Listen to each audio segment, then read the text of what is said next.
and the weather in the mountains changes so quickly that you can be in danger if you are not careful. Which reminds me of the time I kept bees for a couple of years. Bees make the sweetest honey.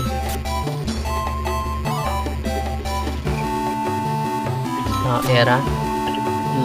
What? I was falling asleep. I can hear Tatiana whispering at you to wake up.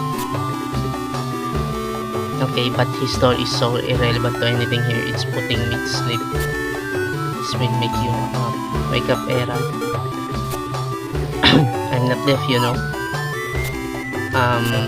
So Era, will you make an oath in front of us that you accept Arno as your guardian beast? Yes, I will.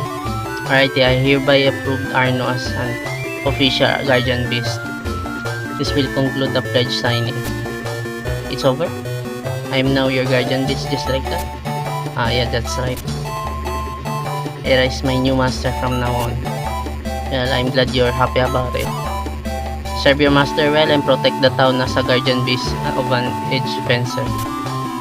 An edge fencer? What's that? It's Era. The Cold Hearts clan has unlocked the power to use magic sword Sigora within this village. For generations, they have protected the seal, keeping the evil summoned creature Gora in prison. It's not that difficult. You to Era, take good care of Arno from now on. I'm Era's guardian beast. My new duty is to take care of my new master.